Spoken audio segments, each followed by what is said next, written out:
The Quiet Footsteps, Chapter 20. Meet us in the center of the shelter. Clint's words echoed in her dreams, jolting her in a cold sweat, breathing deeply. She did not recall a nightmare. In fact, her sleep was dormant to her consciousness, free of distractions, and yet here she was, sitting up on her sleeping bag, like she witnessed a public execution. Advancing to forget about it, Maeve humbly rose to follow the orders given to her just before bed.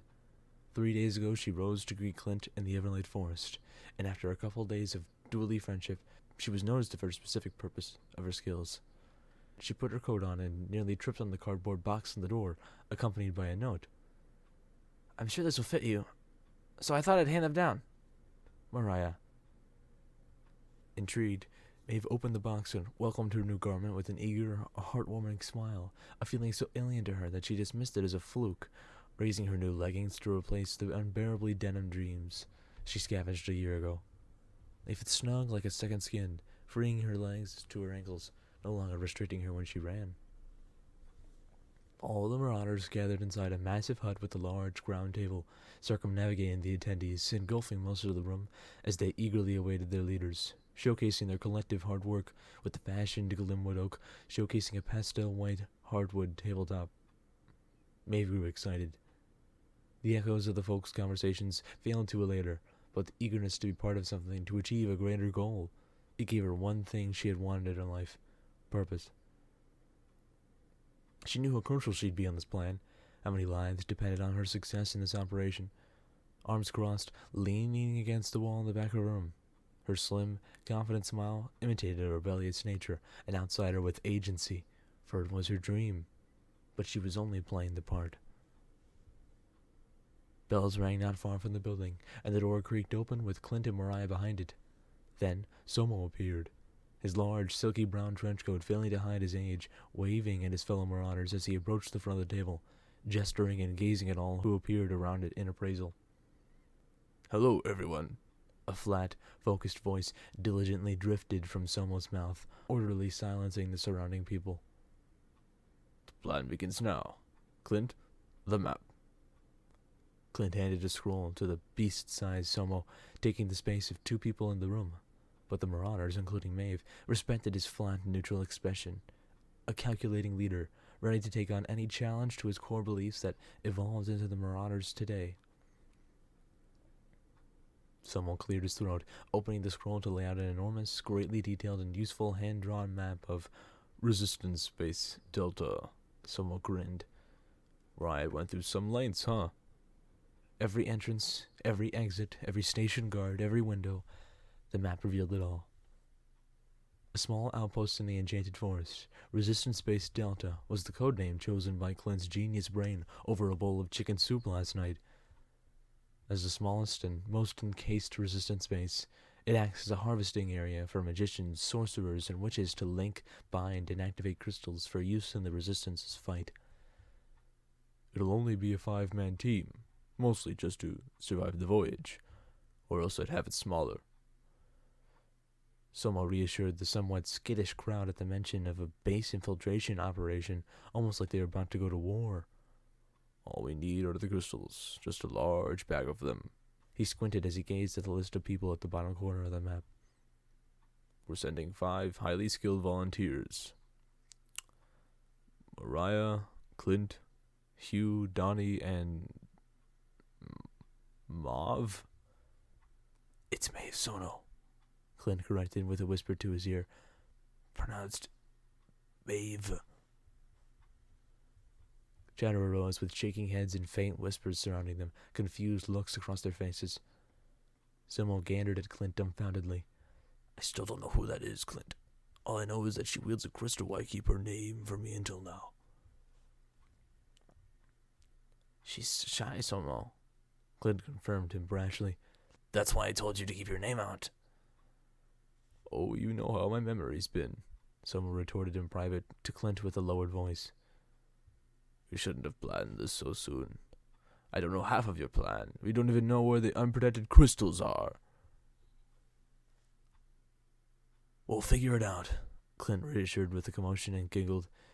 "He'll act as Maeve's last in-house test." "Wait," Somo budged. "Before we move forward with this, I need to clean my conscience.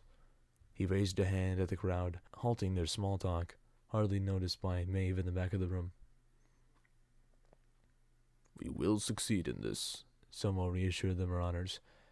Now our talents far outclass the ones before, as our might grows, our will unmatched, be it faced against either the warmongering resistance or the authoritative magistrate. We have the heart to fulfill our destinies. For the Marauders. With a wave, Somo dismissed all of them except the 5 he mentioned earlier in a confident applause, leaving with more energy than they entered with. 2 young men stood at different ends of the table as the room cleared, one bearing huge muscles to compensate for his baldness, veins bulging cartoonishly from his bicep, staring coldly at Maeve, who remained at the entrance several meters from them, still leaning against the wall nonchalantly. The other was lean and slender, sporting a large backpack that arched his posture, itching at his armpit through his filthy glasses and grisly, curly brown hair. Glint and Mariah continued to stand beside Somo at the other end of the room. "Little girl!" Somo cried, ill reacting to the ambient glow emanating from her coat. "You're a little far from here. Come closer, we've plans to discuss." She had heard that before from someone whom she greatly admired, the Stone Warden Inara. Once believed to be her guardian angel, she was only a mere resistance pawn to her now, especially when she found out about her teaming with Barrack at the Magistrate Fortress Keep. Even still, Maeve was so caught by his word choice she didn't move. "Did you hear me, girl?"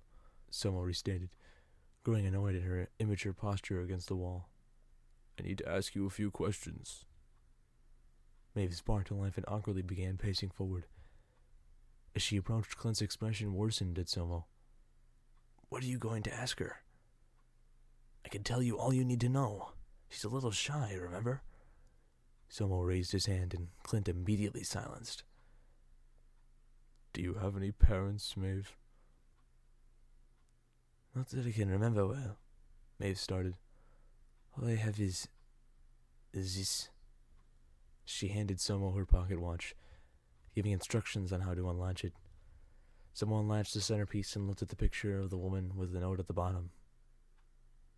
"I'm very sorry, Maeve," he sighed, handing back the pocket watch. "Clint has told me you're capable. Do you like this place?" "So far, a lot," Maeve answered shyly at the end, but she held upright at the intimidating old man. "With all due respect, I think we can raid their base without a problem." Clint smiled behind Somo at Maeve enthusiastically as Somo turned his gaze at the 2 men at the end of the table. "You, Donnie, are you up for getting my specialist through the forest?" "Most definitely, sir," the muzzled man responded with a booming voice, and the slender man nodded. "We were up all night gathering survival kit supplies for the voyage. Ain't that right, Donnie?" "That's right," Donnie spewed, nasally yet confidently backing his partner. "We can take you guys anywhere." He pressed a button on his shoulder, and his backpack exploded into several items, tools, and provisions sprouting from a spring-loaded metal arms, which retracted back into the backpack with the crank of a lever on the side of his backpack. "Count on it." "Somo, about the crystal locations," Mariah whispered in Somo's other ear. "I've captured someone." "Who?" Somo asked aloud. "Let us all know. We don't keep secrets, not with our team or the Marauders." "Sorry," Mariah apologized quickly and continued aloud to the rest of the group. "A resistance leader of Delta Base. He left to grab supplies. They're expecting him back by next week." "See, that's Maeve's last test, Somo," Clint intruded, still sporting that confident smile. Blank suspense glowed from Maeve's face upon this information, and she couldn't help but squint and nod in approval at the task, and the 4 started to the flooding shelter inside the sewage outlet.